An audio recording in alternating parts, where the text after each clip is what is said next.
أما بعد فقد قال الإمام الحسين أبو عبد الله ألا ترون أن الحق لا يعمل به والباطل لا يتناهى عنه ليرغب المؤمن في لقاء الله محقا. صلوات پڑھیں محمد وآل محمد.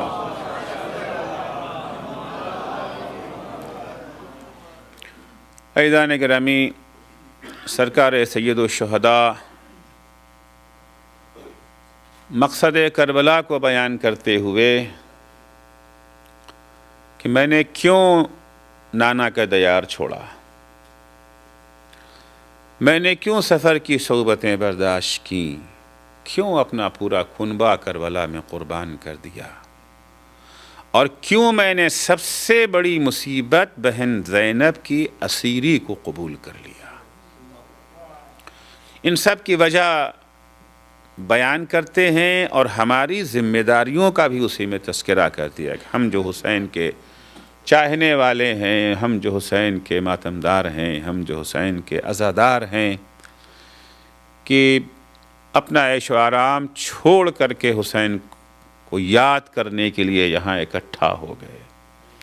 صبح سے شام تک جاب پہ رہنا، کام کرنا، اس کے بعد ہر انسان کی خواہش یہی ہوتی ہے تھوڑا آرام مل جائے، کل پھر جاب پہ جانا ہے.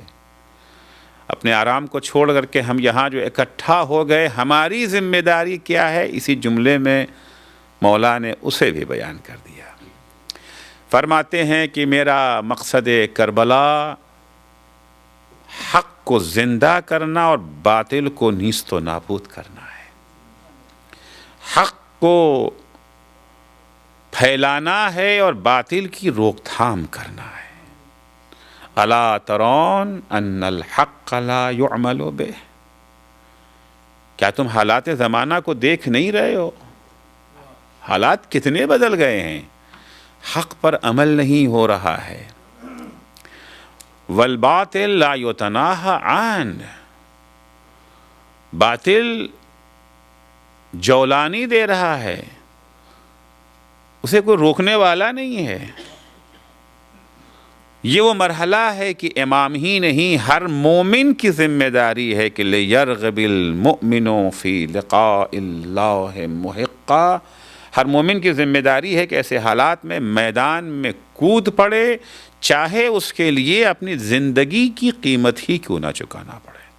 یعنی اس حد تک بھی اگر جانا پڑے تو جانا ہے. البتہ زندگی کی قربانی سے اگر حق کو فائدہ پہنچے، یہ بھی ذہن میں رہے. یہ نہیں ہے کہ صاحب ہم سے اس سے مطلب نہیں ہے. نہیں، آپ دیکھیں کہ ہر امام نے الگ الگ موقف اپنایا ہے. اگر تمہارے قربان ہو جانے سے حق کو فائدہ پہنچتا ہے، اب فائدہ چاہے آج پہنچے، فائدہ چاہے 100 سال کے بعد پہنچے، کبھی یہ ہوتا ہے کہ فائدہ آج تو نہیں ملے گا. ظاہر سی بات، جس دن امام حسین نے شہادت پیش کی ہے اس دن تو حق کو کوئی فائدہ نہیں پہنچا. لیکن آج اگر حق کا نام زندہ ہے تو یہ شہادت حسین ہی کا صدقہ ہے. اسی قربانی کا تو نتیجہ ہے، اسی قربانی کا نتیجہ ہے کہ آج نمازیں قائم ہیں. اشہد انک قد اقمت الصلاۃ. آج اگر زکوٰۃ کا نام لوگوں کے زبانوں پر ہے تو حسین کا صدقہ ہے. وآتیت الزکوٰۃ. امام حسین حق کا قیام اور باطل کو محو کر دینا یہ ذمہ داری قرار دیتے ہیں مومنوں کی، اور اپنے کربلا جانے کا مقصد یہی بیان کرتے ہیں. عزیزو، اس ذمہ داری کو ہمیں نبھانے کے لیے کئی مرحلے. پہلا مرحلہ ہے حق کا پہچاننا، جو زیادہ مشکل نہیں ہے. چونکہ حق کی شناسائی کے لیے اللہ نے 2 وسیلے ہمیں عطا کیے، ایک عقل سلیم اور دوسرے یہ جو ہے شریعت محمدی، وحی کے ذریعے جو چیزیں آئیں. اگر خدا نہ خواستہ ہم عقل سلیم سے محروم ہیں تو قرآن و سنت تو موجود ہے، قرآن و اہل بیت تو موجود ہیں. اگر ہماری عقل نہیں سمجھ پاتی ہے کہ حق کیا ہے اور باطل کیا ہے تو قرآن کی آیتیں تو بتاتی ہیں کہ حق کیا ہے، پیغمبر کی حدیثیں تو بتاتی ہیں کہ حق کیا ہے، ائمہ علیہ السلام کی تعلیمات تو بتا رہی ہیں کہ حق کیا ہے۔ اب حق کو پہچاننے میں کوئی مشکل تمہیں نہیں رہ جائے گی۔ حق کو پہچاننا پہلا مرحلہ ہے۔ حق کیا ہے؟ جو چیز صحیح ہو وہ حق ہے، اس کے مقابلے میں باطل۔ جو غلط ہے وہ باطل ہے، جو روا ہے وہ حق ہے، جو ناروا ہے وہ باطل ہے۔ اب یہ کیسے سمجھیں کہ صحیح کیا ہے غلط کیا ہے؟ عرض کیا کہ ذریعہ عقل اور وحی کے ذریعے ہم اسے سمجھیں گے۔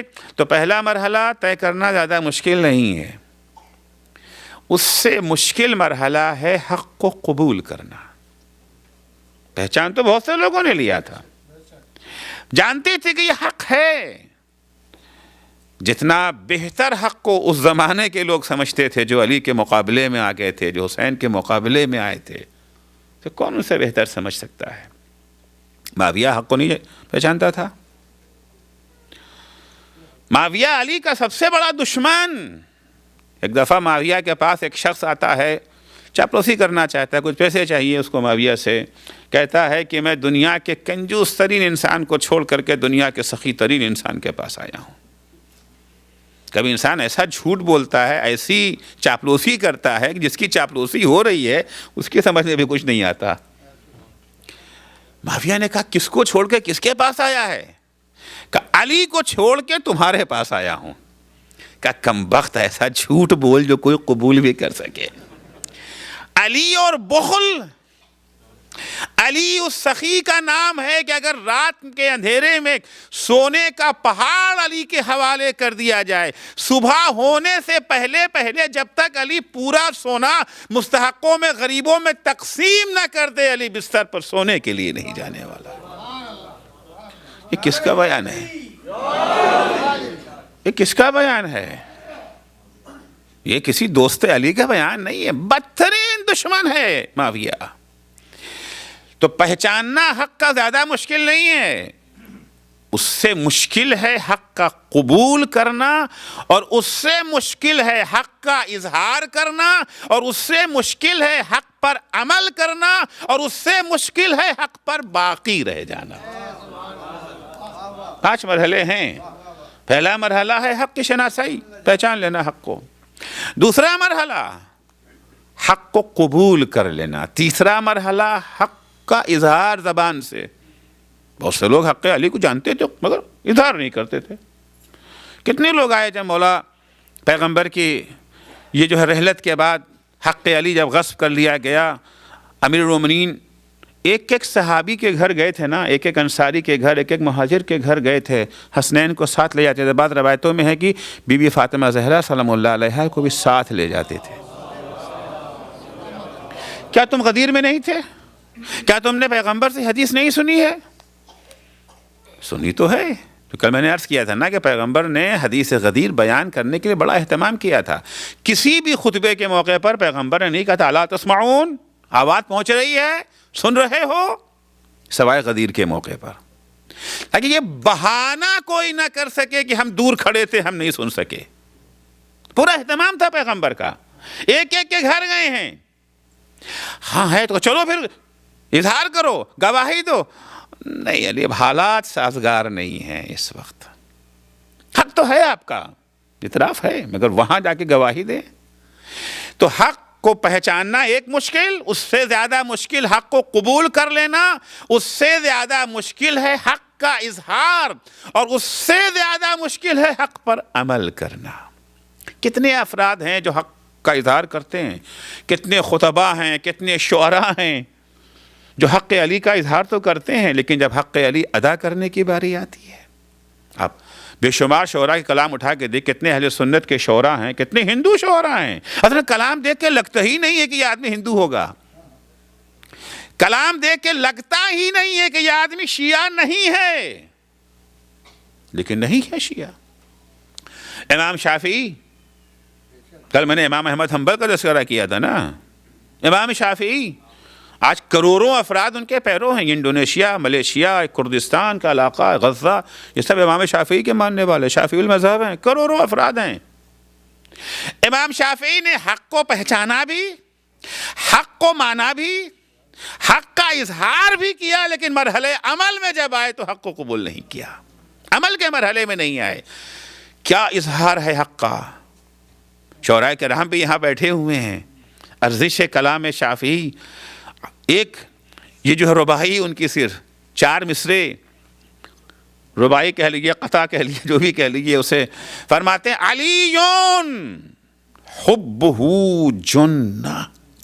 آپ کو کمتر اشعار ملیں گے کہ اتنی ساری معنویت اس میں اکٹھا ہو جائے۔ علیون حبہ جنہ قسیم النار والجنہ وصی المصطفیٰ حقا امام الانس والجنہ۔ 4 مصرے پورے معرف کو سمیٹ دیے ہیں۔ عربی زبان بڑی عجیب ہے، ذرا زبر زیر پیش کے فرق سے معنی کہیں سے کہیں چلا جاتا ہے۔ ایک ہی لفظ ہے جنہ، جنہ، جنہ، جیم پر زبر، جیم پر پیش، جیم کے نیچے زیر، معنی تبدیل ہو گیا۔ جنت وہ جس کا ہم سب کو اشتیاق ہے، خدا ہم سب کو جنت میں لے جائے، سب کچھ کر ہی رہے ہیں جنتی کے لالچ میں۔ جنت، جنہ کہتے ڈھال کو، سپر کو۔ پرانے زمانے میں جنگ جب ہوتی تھی تو یہ جو ہے مجاہد کے ایک ہاتھ میں تلوار، دوسرے ہاتھ میں ڈھال ہوتی تھی، تاکہ دشمن کا وار جب آتا ہے تو چہرے پر اس کا وار کام نہ کر سکے، اس کو روکنے کے لیے۔ تلوار حملہ کرنے کے لیے، ڈھال روکنے کے لیے۔ اور جنہ جو ہیں تو ہم سے پستر، مگر ہم انہیں اپنے سے برتر سمجھتے ہیں۔ وہ جن کہ جو کام ہم سے نہیں ہو پاتا ہے وہ ہم ان سے کرواتے ہیں۔ تو جنہ، جنہ، جنہ، تینوں انہوں نے سب کہتے علیون حبہ جنہ۔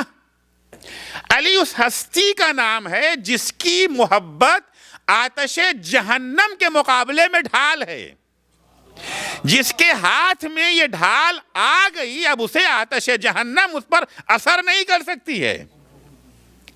البتہ امام شافعی کے اس مصرے کے پیچھے رسول کی حدیث ہے۔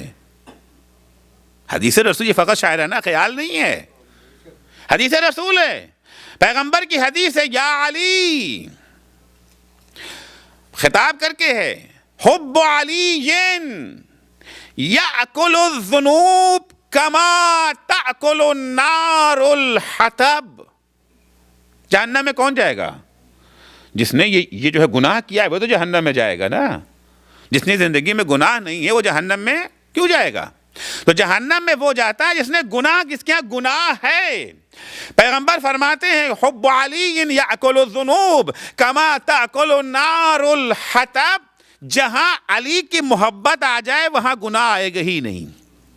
علی کی محبت گناہوں کو اس طرح سے کھا جاتی ہے جیسے آگ لکڑی کو۔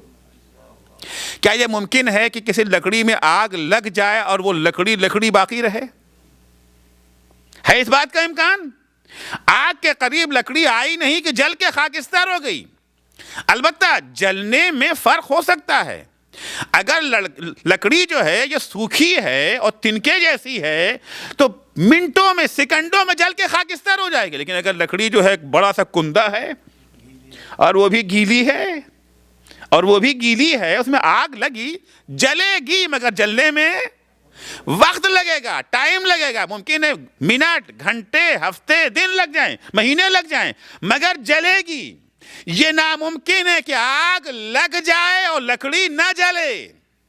پیغمبر فرماتے حب علی یأکل الذنوب کما تأکل النار الحطب۔ جس لکڑی میں آگ لگ جائے وہ جل کے خاکستر ہو جائے گی۔ جہاں جس دل میں محبت علی آ جائے محال ہے کہ وہاں پر گناہ باقی رہ جائے۔ جیسے ہی گناہ قریب آئے گا محبت علی خاکستر بنا دے گی۔ صلوات پڑھیں گے محمد و آل محمد پر۔ البتہ جیسی لکڑی اور جیسی آگ، اگر گناہ مختصر سے ہیں اور محبت علی چنگاری نہیں ہے، شعلہ ہے، تو وہ گناہ تو نظر بھی نہیں آئیں گے۔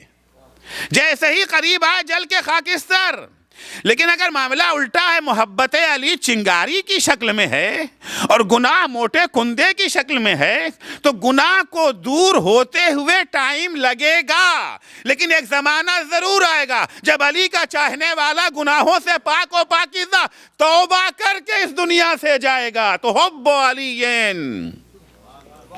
علی حبہ جنہ۔ الحمدللہ ہم سب کے دل میں کم سے کم محبت علی کی چنگاری تو ہے ہی۔ دعا ہے کہ کاش یہ چنگاری شعلہ بن جائے۔ جس دن یہ چنگاری نے شعلے کی شکل اختیار کر لی، محال ہے کہ علی کا چاہنے والا گناہوں کے قریب بھی نظر آ سکے۔ اگر امام شافعی کہہ رہے ہیں علی حبہ جنہ، علی کی محبت جہنم کے مقابلے میں ڈھال ہے، علی کا چاہنے والا کبھی جہنم میں نہیں جائے گا۔ کیوں نہیں جائے گا؟ حدیث پیغمبر۔ اس کے بعد علی حبہ جنہ قسیم النار والجنہ، یہ علی کون ہے؟ جنت اور جہنم کا تقسیم کرنے والا۔ کیسے تقسیم کرنے والا ہے؟ کرے امام احمد حنبل کی نقل کردہ حدیث کے ذریعے واضح کر چکا ہوں۔ وصی المصطفیٰ حقا، سنیں، حق کو پہچانا، حق کو قبول کیا، حق کا اظہار ہے مگر عمل میں۔ وصی المصطفیٰ حقا، اگر تم مصطفیٰ کے جانشین کو ڈھونڈنا چاہتے ہو تو دو جانشین ہیں، ایک حق ہے ایک باطل ہے۔ باطل جانشین کوئی بھی ہوا کرے، اگر برحق جانشین ڈھونڈنا چاہتے ہو تو وہ کون ہے؟ علی ہے۔ وصی المصطفیٰ حقا، علی اس ذات کا نام ہے جو مصطفیٰ کا برحق جانشین ہے۔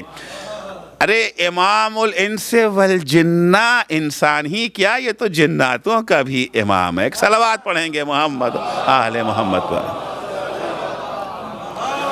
امام شافعی حق کو پہچان لیا، حق کو قبول بھی کر لیا، حق کو ظاہر بھی کر دیا، لیکن ہماری منزل میں مصطفیٰ کا وصی مان لیا، مصطفیٰ کا وصی مانا، تو یہ مرحلہ اور اس سے بھی سخت ہوتا ہے مان کر کے عمل کر کے باقی۔ بہت سارے لوگ ہوتے ہیں، آپ دیکھیں کہ ایک دن جو ہے مومن، دوسرے دن اچانک دیکھے صاحب ماشاءاللہ بڑے نمازی، اور دو چار دن کے بعد دیکھیے تو بالکل تغیر وہی ہیں، پہچان میں نہیں آتے ہیں۔ تو حق کو پہچاننا، حق کو ماننا، حق کو اظہار کرنا، حق پر عمل کرنا، اور عمل کرنے کے بعد باقی رہ جائے۔ کربلا والوں کا ہنر یہی ہے نا کہ باقی رہے حق پر، پیاسے رہے، ہر طرح کی مشکلیں رہیں مگر حق سے پیچھے نہیں ہٹے۔ پیغمبر اگر فرماتے کہ الحق ثقیل ومر والباطل خفیف وحلو، حق تلخ بھی ہے اور اس کا قبول کرنا بھاری بھی ہے، سنگین ہے، اور باطل ہلکا بھی ہے، آسان ہے قبول کرنا اسے، اور شیریں بھی ہے۔ تو اس مرحلے کے لیے البتہ کس کے لیے یہ ثقیل ہے؟ یہ ثقیل ہے نفس کے لیے، نہ کہ عقل کے لیے۔ حق ثقیل ہے، نفس کے لیے ثقیل ہے، خواہشات نفسانی کے لیے ثقیل ہے اور تلخ ہے، لیکن عقل و فطرت کے لیے نہیں۔ عقل و فطرت کے لیے حق آسان بھی ہے اور شیریں بھی ہے، چنانچہ قرآن مجید میں ہے وَلَٰكِنَّ اللَّهَ حَبَّبَ إِلَيْكُمُ الْإِيمَانَ وَزَيَّنَهُ فِي قُلُوبِكُمْ وَكَرَّهَ إِلَيْكُمُ الْكُفْرَ وَالْفُسُوقَ وَالْعِصْيَانَ أُولَٰئِكَ هُمُ الرَّاشِدُونَ۔ اللہ کا یہ کرم ہے تمہارے لیے کہ اللہ نے ایمان کو محبوب بنایا ہے تمہارے دلوں کے لیے۔ عقل کے لیے ایمان یعنی حق اور ایمان تمہارے دلوں کے لیے محبوب ہے، کفر، نافرمانی، فسق و فجور، گناہ فطرت بشر کے لیے اور عقل کے لیے مکروہ ہے، ناپسندیدہ ہے، مذموم ہے۔ حق عقل کے لیے شیریں ہے، باطل عقل کے لیے تلخ ہے۔ لیکن اگر کہا جا رہا ہے کہ حق تلخ ہے اور بھاری ہے تو کس کے لیے ہے؟ نفس کے لیے بھاری ہے۔ جو لوگ اسیر نفس ہیں، خواہشات نفسانی کے اسیر ہیں، اسے میں نے عرض کیا تھا کہ کبھی عقل حاکم ہو جاتی ہے نفس پر اور نفس محکوم، کبھی الٹا ہو جاتا ہے، نفس حاکم اور عقل محکوم ہو جاتی ہے۔ جن کے ہاں عقل حاکم ہے، نفس محکوم ہے، ان کے لیے حق شیریں ہے، ان کے لیے حق شیریں ہے۔ کیا کریں کہ حق ہمارے لیے تلخ نہ رہ جائے، مرحلہ عمل میں عمل کرنا ہمارے لیے مشکل نہ رہ جائے۔ جب کبھی حق و باطل کا معرکہ سامنے آئے، ہمیشہ ہمارا دل بھی حق کے ساتھ، ہمارا عمل بھی حق کے ساتھ رہے۔ اس مرحلے پر پہنچنے کا ایک ہی راستہ ہے، وہ راستہ یہ ہے کہ نفس کو کنٹرول کر لیں، مہار نفس عقل کے ہاتھ میں آ جائے۔ اور مہار نفس آئے گی کیسے؟ کل عرض کیا تھا مہار نفس کا طریقہ کیا ہے، قرآن نے 11 قسمیں کھا کے بیان کیا ہے۔ وہ واحد راستہ ہے تزکیہ نفس۔ تزکیہ نفس کسے کہتے ہیں؟ کل عرض کر چکا ہوں، آج یہ جو ہے دہراؤں گا نہیں، لیکن تزکیہ نفس بھی آسان کام نہیں نا۔ تزکیہ نفس میں 2 کام کرنا تھا، ہمیشہ ذکر خدا رہے اور گناہوں سے اپنے کو دور کرتے رہیں۔ خود گناہوں سے دور ہونا آسان کام تو نہیں ہے۔ اپنے کو گناہوں سے کیسے دور کر سکتے ہیں، گناہوں سے کیسے دور ہوا جا سکتا ہے، اس مسئلے کو مولا کائنات حضرت علی ابن ابی طالب علیہ السلام نے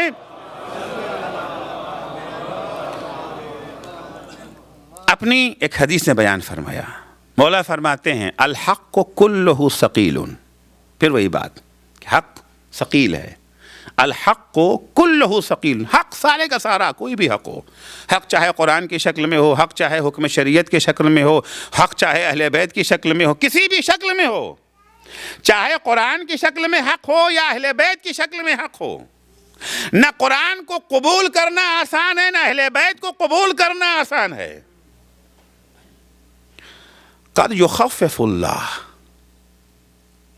لیکن اللہ کبھی اس حق کو ہلکا بنا دیتا ہے، آسان بنا دیتا ہے تو ثقیل، بھاری ہے۔ کس کے لیے؟ نفس کے لیے۔ قد یخفف اللہ، کس کے لیے؟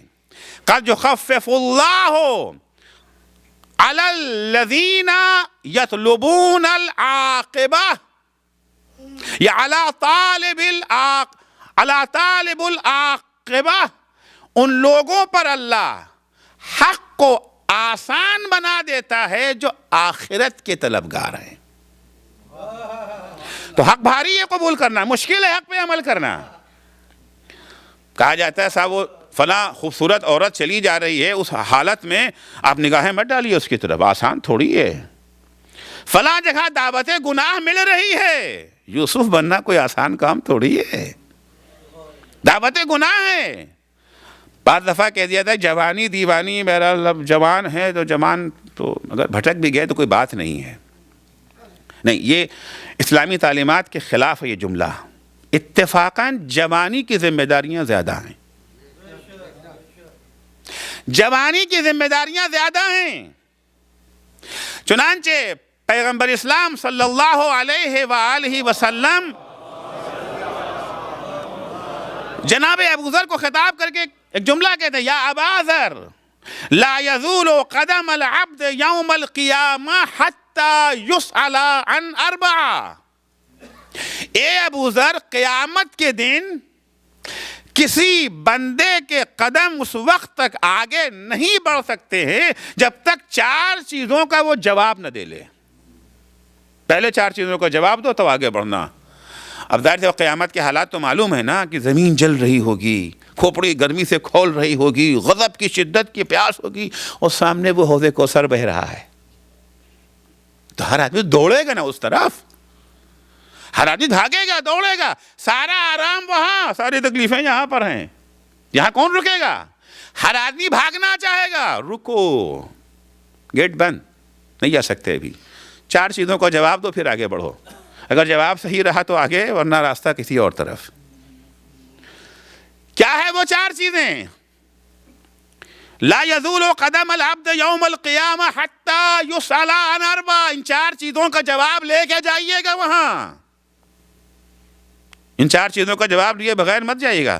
کیا ثواب ہے؟ عن عمرہ فیما افناہ، پہلا سوال، اللہ نے جو تمہیں زندگی دی تھی، زندگی کو کہاں صرف کیا؟ عن عمرہ فیما افنا، پہلا سوال، جو زندگی اللہ نے تمہیں دی تھی اسے کہاں صرف کیا؟ بہت سے لوگ کہتے ہیں نا دس از مائی لائف، یہ میری زندگی، میں جیسے چاہوں جیوں، آپ سے مطلب؟ ہاں، ہم سے مطلب تو نہیں ہے، مگر جس خدا نے دیا ہے اس سے تو مطلب ہے۔ زندگی آپ کی ملکیت تو نہیں نا ہے، آپ کی پراپرٹی، زندگی امانت ہے، عطا ہے کسی کی، یعنی ہم مالک، آپ کہاں سے خریدا ہے؟ آپ نے اسے کہاں سے خرید کے لائے؟ ہم کو بھی جو ہے بتا دیجئے ایڈریس، تھوڑی سی ہم بھی خرید لیں۔ بھئی مالک کیسے ہوتا ہے انسان؟ یا خریدتا ہے، یا بناتا ہے، یا میراث میں ملے گی، یہی ہے نا۔ خریدا تو کہاں سے خریدا؟ کتنے میں خریدا؟ بنایا تو کب بنایا؟ میراث میں تو ان سے ملے گی جن کے پاس خود ہو، جن کی زندگی خود اپنی نہیں، وہ ہمیں کیا دیں گے؟ تو زندگی کے ہم مالک نہیں ہیں، زندگی کے امین ضرور ہیں، مالک نہیں ہیں۔ انا للہ و انا الیہ راجعون کا یہی معنی تو ہے، زبان سے تو ادا کر دیتے، کبھی سوچا بھی؟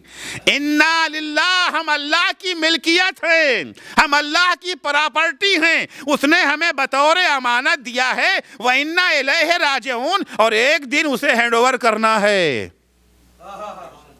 اسے واپس بھی کرنا ہے۔ ان عمرہ فیما افنا، جو زندگی ہم نے تمہیں دی تھی تم نے اسے کہاں صرف کیا؟ حساب دو، اس کا حساب لے کے جائیں یہاں سے، چونکہ جواب دیے بغیر قدم آگے نہیں بڑھ سکتے ہیں۔ عشق جنت میں ہم جی رہے ہیں، انشاءاللہ جائیں گے بھی، لیکن اس کا حساب رکھ لیں پہلے سے نا۔ دوسرا سوال، وَعَن شَبَابِهِ فِيمَا أَبْلَاهُ، دوسرا سوال ہے کہ جوانی بڑھاپے میں کیسے بدلی؟ بھئی جب عمر کا سوال ہو چکا، عمر کے 3 حصے ہیں نا، بچپن، جوانی، بڑھاپا، جن کو اتنی لمبی عمر ملے۔ بہت سے ہوتے جنہیں جو ہے بڑھاپا دیکھنا نصیب نہیں ہوا، لیکن جو بوڑھے ہوں گے جوانی یقیناً دیکھ کر کے ہی آئے ہیں۔ جب آپ نے عمر کا حساب لے لیا تو وہاں تو بچپن بھی آ گیا، وہاں بڑھاپا بھی آ گیا، جوانی بھی آ گیا، تینوں کا حساب تو دے چکے، اب کا ہے کا حساب؟ کہا یہ اسپیشل سرمایہ ہے، یہ اسپیشل سرمایہ ہے، اس کا حساب تمہیں الگ سے دینا ہوگا، خصوصی حساب ہے جوانی کا۔ جوانی دیوانی نہیں ہے، سیانی ہے، الگ سے اس کا حساب دینا۔ کیوں؟ اس لیے کہ جوانی وہ قوت، وہ نعمت ہے کہ جوانی میں اطاعت کرنا بھی آسان ہے، گناہوں سے توبہ کرنا بھی آسان ہے۔ بڑھاپے میں نہ عبادت کی طاقت رہ جاتی ہے، جو بوڑھے ہو گئے ان سے پوچھئے، کھڑے ہوتے ہیں نماز پڑھنے کے لیے کمر میں درد ہونے لگتا ہے۔ جوان بچے ان سے کہیے 100 رکعت نماز پڑھ دو، 1 گھنٹے کے اندر پڑھ کے آپ کو دکھا دیں، کھٹ کھٹ کھٹ کھٹ ہو، یہ جو ہے منہ زبانی یاد ہے انہیں۔ تو بوڑھوں سے کہیے، بیچارے رکوع میں جاتے ہوئے کراہتے ہوئے رکوع میں جائیں گے، سجدے میں جائیں گے، اٹھ نہیں سکتے، بیٹھ نہیں سکتے، 4 رکعت کے بعد کمر پڑھ کر بیٹھ جاتے ہیں، روزہ ان سے نہیں رکھا جائے، حج کرنے جاتے ہیں، حج میں دقتیں، ہر جگہ دقتیں ہیں نا۔ جوانی میں اطاعت کرنا، عبادت کرنا بہت آسان ہے بڑھاپے کے مقابلے میں۔ اسی طرح سے گناہوں سے توبہ جوانی میں آسان ہے، بڑھاپے میں مشکل، بڑھاپے میں مشکل ہے۔ کیوں؟ جوانی میں گناہ ابھی عادت نہیں بنا ہے، بڑھاپے میں گناہ عادت بن گیا۔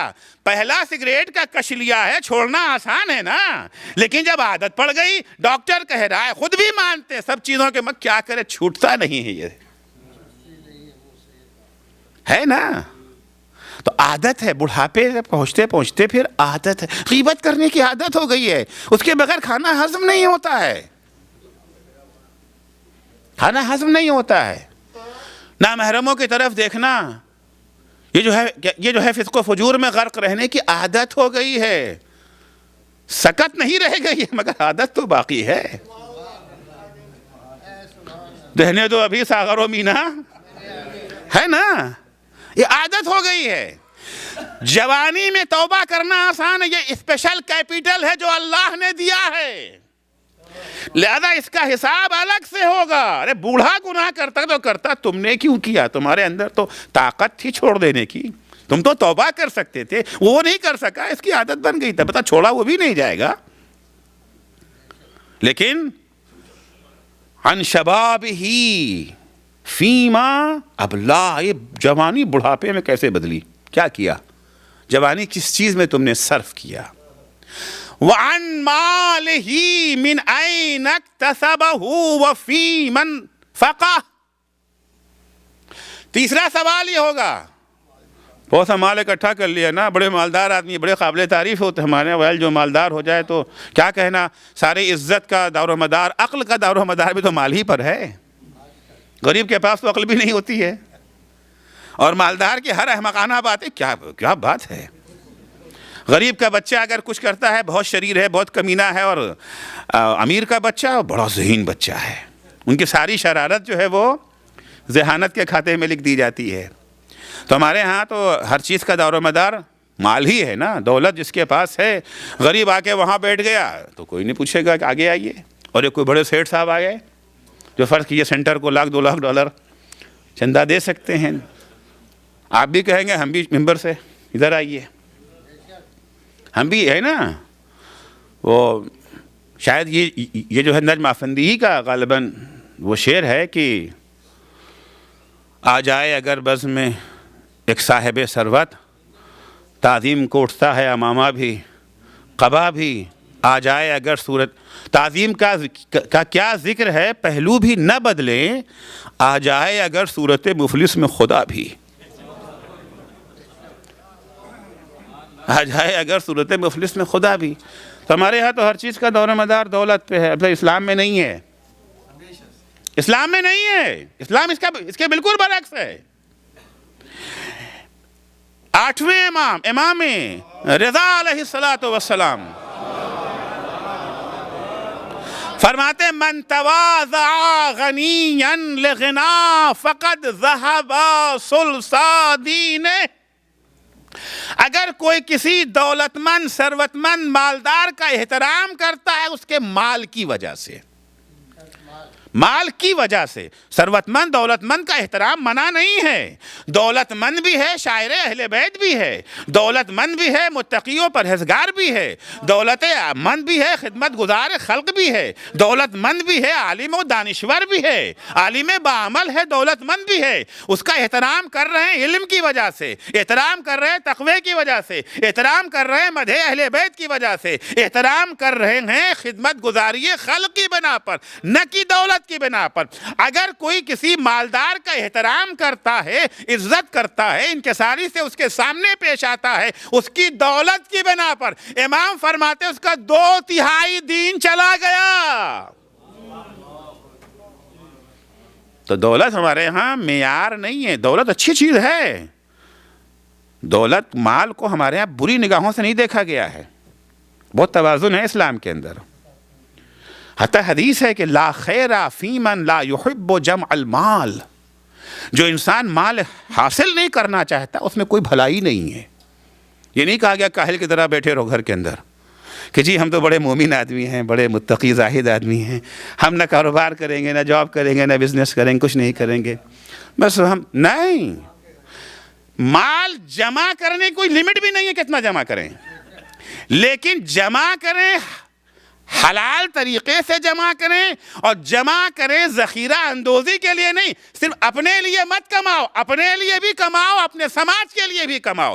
کماؤ گے تب تو سینٹر کو دو گے، کماؤ گے تب تو یتیموں کو دو گے، کماؤ گے تب تو غریبوں کو دیں گے. علی سے زیادہ کس نے کمایا؟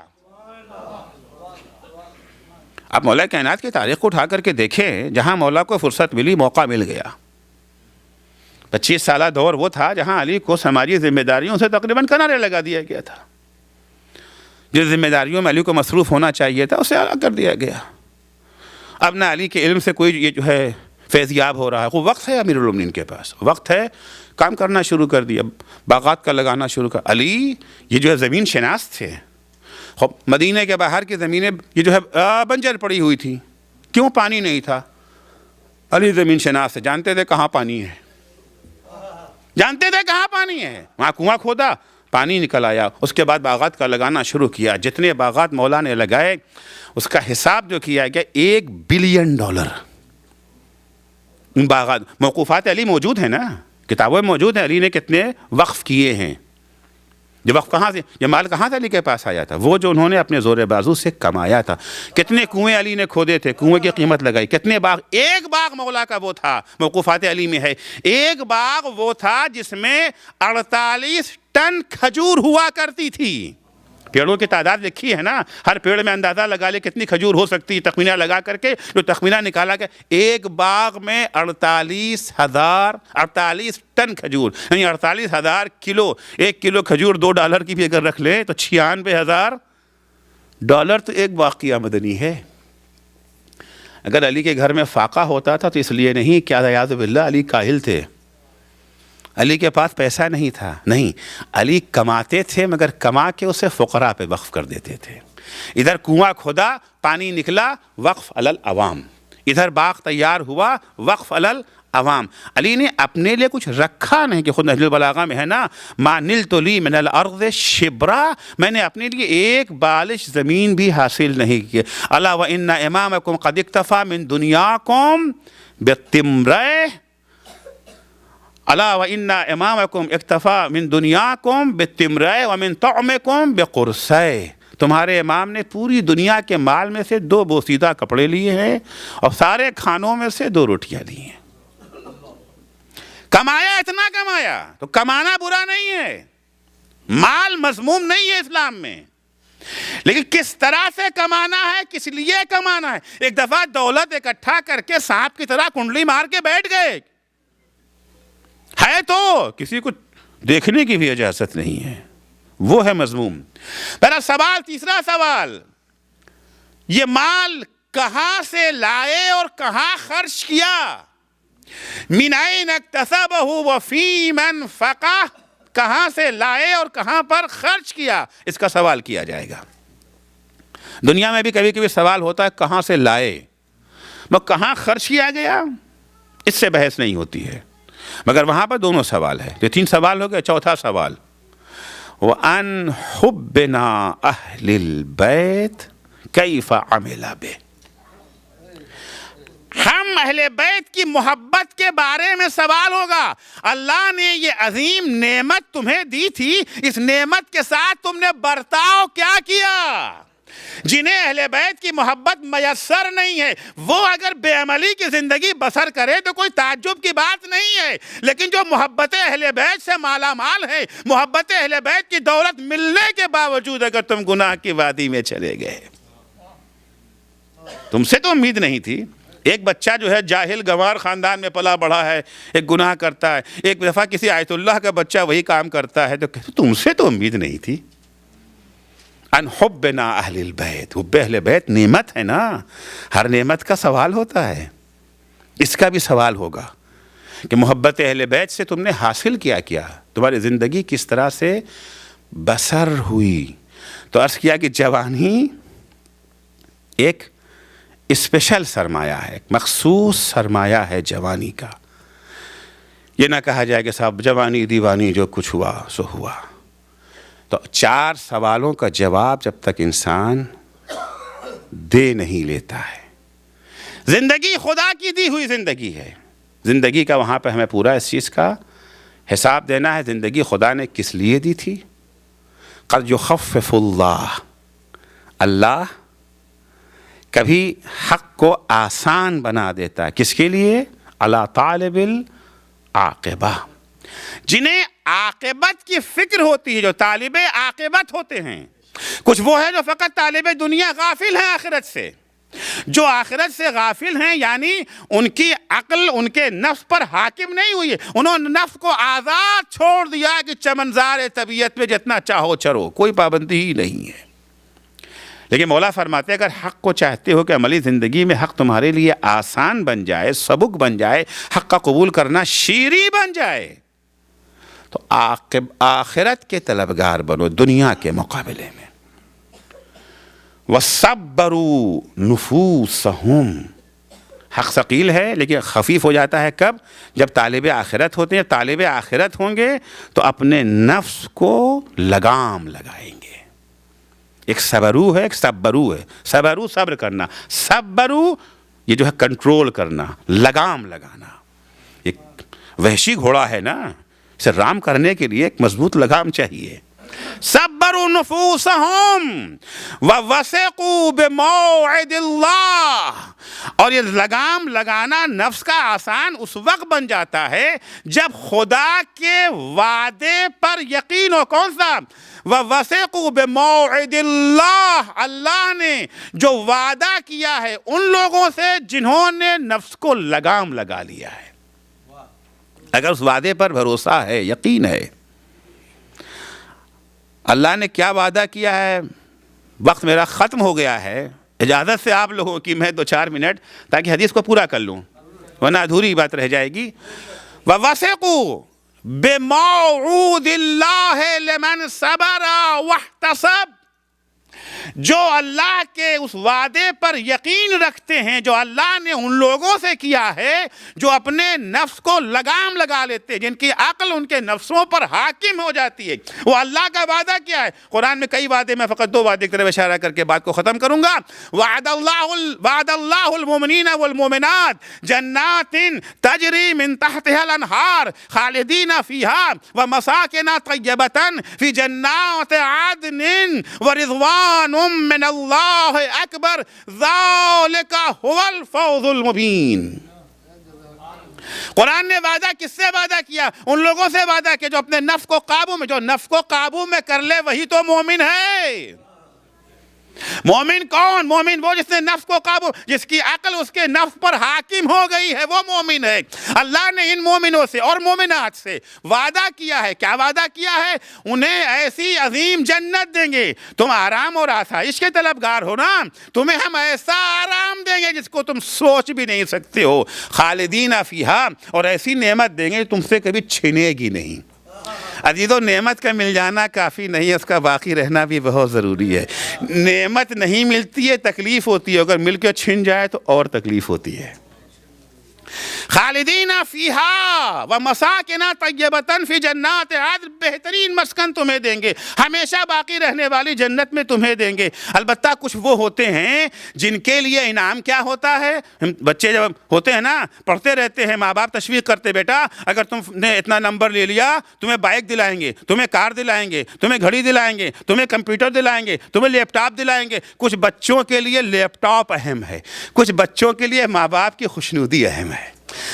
کیوں بچہ پڑھ رہا ہے؟ شوق علم میں پڑھ رہا ہے، ماں باپ کو خوش کرنے کے لیے پڑھ رہا ہے. اس کی نگاہ میں لیپ ٹاپ کی قیمت نہیں ہے، گھڑی کی قیمت نہیں ہے، کار کی قیمت نہیں، قیمت ہے باپ کی خوشی. مگر کچھ وہ ہوتے ہیں جن کی نگاہ میں اسی کی قیمت ہے. بہرحال خدا نے دونوں کا انتظام کر رکھا ہے. جو لیپ ٹاپ والے ہیں، گاڑی والے ہیں، مکان والے ہیں، کہ تمہیں اس سے بہتر جنت کی شکل میں دیں گے، لیکن سب سے بڑھ کے جو انعام دیں گے رضوان من اللہ، اللہ کا خوش ہو جانا ہے سب سے بڑا انعام. رضوان من اللہ. کوئی زندگی کو قربان کرتے ہیں درہم و دینار کے بدلے میں، کوئی زندگی کو قربان کرتے ہیں رضائے خدا کے بدلے میں. وَمِنَ النَّاسِ مَن يَشْرِي نَفْسَهُ ابْتِغَاءَ مَرْضَاتِ اللَّهِ. کچھ بندے ایسے بھی ہیں زندگی کو سودا کر لیتے ہیں اللہ کی خوشنودی کے بدلے میں. ایک صلوات پڑھیں گے محمد و آل محمد پر. امام فرماتے ہیں کہ جو اللہ کے وعدے پر، دوسرا وعدہ اللہ کا کیا ہے؟ من عمل صالحا من ذکر او انثى فلنحيينه حیاتا طیبہ. ٹینشن فری زندگی کی سب کو تلاش ہے. جو دولت کے پیچھے بھاگتا ہے وہ بھی ٹینشن فری زندگی سوچتا ہے کہ دولت سے زندگی کا ٹینشن ختم ہو جائے گا، اسی لیے بھاگتا ہے. جو عہدے اور منصب کی طرف بھاگتا ہے وہ بھی سکون قلبی کی سوچتا ہے کہ اگر ہم حاکم بن گئے، پریزیڈنٹ بن گئے تو ہمارا بالکل سب ٹینشن دور، ساری پریشانیاں ختم. یہ اور بات ہے کہ اور ٹینشن بڑھ جاتا ہے. ہر ایک کو ٹینشن فری زندگی کی خواہش ہے. خدا کا وعدہ ہے اگر نفس کو قابل کر لو گے، اگر عقل کو نفس پر حاکم بنا دو گے، اگر لگام لگا دیا نفس کو، تو ہم تمہیں ٹینشن فری زندگی دے دیں گے. دنیا میں بھی دیں گے اور آخرت میں بھی دیں گے. نہ دنیا کا ٹینشن باقی بچے گا، نہ آخرت کا ٹینشن باقی بچے گا. جنہیں اللہ کے اس وعدے پر یقین ہے کہ نفس کو قابو کرنے کا انجام یہ ہوگا، وہ نفس کو قابو میں کر لیتے ہیں. اور جب نفس کو قابو میں کر لیتے ہیں پھر وہ تزکیہ نفس کے مرحلے سے گزر جاتے ہیں، اور تزکیہ نفس کے مرحلے سے گزرنے کا انجام یہ ہوتا ہے کہ پھر حق شیریں بن جاتا ہے، حق شیریں بن جاتا ہے۔ والموت حق، موت بھی تو حق ہے نا، ہمارے لیے موت تلخ ہے، لیکن جن کی عقل ان کے نفس پر حاکم ہو گئے ان کے لیے موت شیریں بن جاتی ہے۔ ہمیں زندگی کا بھی ٹینشن ہے اور موت کا بھی ٹینشن ہے، دونوں ٹینشن ہے نا، زندگی کا بھی ٹینشن ہے، موت کا بھی ٹینشن۔ ارے کیا کریں، ارے کیسے مسئلہ، ارے باپ رے باپ، موت کا نام سنتے ہی کانپنے لگتے ہیں۔ وہ انسان جسے زندگی میں نہیں ڈرتے تھے، جب وہ مر جاتا ہے تو جہاں اس کی لاش رکھی ہے اسے غسل دینے کے لیے بھی ہمت نہیں کرتے۔ بڑے جھیالے لوگ ہوتے ہیں نا، جو میت کو نہلاتے ہیں، مردے کو نہلاتے ہیں۔ باپ، بیٹا جو ہے باپ کی مردے کے قریب نہیں جانے کو، بھائی کہ نہیں، ارے بھائی کون ہے جو انہیں غسل دے دے، ہزار بہانہ، رہے میں تو بڑا غمزدہ ہوں۔ اچھی بات ہے کہ جو غمزدہ ہیں ان کو یہ ذمہ داری نہ دی جائے، لیکن حقیقت میں غم نہیں ہوتا ہے، وہ خوف ہے، جو موت سے خوف ہے، مردے سے خوف نہیں ہے، موت سے خوف ہے۔ لیکن جب انسان اس مرحلے پہ آ جاتا ہے، عقل نفس پر حاکم ہو جاتی ہے، تو پھر یہ کہتے ہوئے نظر آتا ہے کہ جتنا بچہ ماں کے سینے سے مانوس ہوتا ہے اس سے زیادہ علی موت سے مانوس ہے، اس سے زیادہ علی موت سے مانوس ہے۔ یہ تو دادا کا جملہ تھا نا، پوتے کا جملہ بھی سن لیجئے۔ دادا علی نے یہ کہا اور پوتے علی نے یہ کیا کہا؟ جس وقت امام حسین کا قافلہ کربلا کی طرف جا رہا تھا، حسین گھوڑے پہ سوار ہیں، ایک دفعہ زبان سے جملہ نکلتا ہے، انا للہ و انا الیہ راجعون۔ جملے کا سننا تھا، فوراً جناب علی اکبر آگے بڑھے، بابا جملہ تو برحق ہے مگر اس وقت زبان پر کیوں ادا ہوا؟ کہا بیٹا میں تھوڑی دیر کے لیے مجھے نیند آ گئی تھی، آنکھ لگ گئی تھی، میں نے خواب میں دیکھا کوئی کہہ رہا ہے یہ قافلہ جا رہا ہے اور موت کے منہ میں قافلہ جا رہا ہے۔ جناب علی اکبر نے پوچھا بابا اولسنا علی الحق، کیا ہم حق پر نہیں ہیں؟ کیا ہم نے اپنے نفس کو جو ہے کنٹرول نہیں کیا ہے؟ کیا ہماری عقل نفس پر حاکم نہیں ہے؟ امام نے فرمایا کیوں نہیں بیٹا؟ جواب دیتے ہیں ثم لا نبال بالموت، پھر ہمیں موت کی پرواہ نہیں ہے، ٹینشن ختم ہو چکا ہے، نہ زندگی کا ٹینشن ہے نہ موت کا ٹینشن ہے۔ سب کے لیے موت تلخ ہے، ان کے لیے احلا من العسل ہے، شہد سے زیادہ شیریں ہے۔ ہر انسان اپنی زندگی بچانے کو سوچتا ہے، اپنی اولاد کی زندگی بچانے کو سوچتا ہے، لیکن یہ وہ ہیں اپنی زندگی بھی قربان کرنے کے لیے بے چین ہے اور اپنی اولاد کی زندگی بھی قربان کرنے کے لیے بے چین ہے، چاہے وہ اصحاب ہوں چاہے اقربا ہوں۔ کل میں نے واقعہ بیان کیا تھا نا، 13 سالہ بیٹا مسلم ابن اوسجا کا، جب مسلم کی شہادت کے بعد میدان کی طرف جا رہا تھا، امام نے روکا، کون ہو؟ مسلم کا کلال ہوں۔ کہا بیٹا تمہاری ماں کے لیے تمہارے باپ کا غم کافی ہے۔ آواز آتی ہے آقا وہ مسلم کی قربانی تھی، یہ میری قربانی ہے۔ چاہے اصحاب ہو چاہے اقربا، ہر ایک بے چین ہے قربان ہونے کے لیے، اور مائیں اپنے بچوں کو قربان کرنے کے لیے بے چین ہیں۔ عزیزوں مقاتل میں ہے کہ جب بھی کوئی امام حسین کے پاس اذن شہادت کے لیے آیا ہے، کسی کو حسین نے آسانی سے اجازت نہیں دی۔ آپ نے اون محمد کے بارے میں سنا تھا نا، جب تک بہن زینب آ نہ گئیں تب تک اون محمد کو اجازت نہ ملی، جب تک وصیت نامہ بھائی کا سامنے نہ آ گیا قاسم کو اجازت حسین نے نہیں دی۔ بس کربلا کا ایک شہید ایسا ہے، کربلا کا ایک شہید ایسا ہے، جیسے ہی اس نے اجازت مانگی حسین نے فوراً اجازت دے دی، اور یہ وہ شہید ہے جس سے حسین کو سب سے زیادہ محبت ہے۔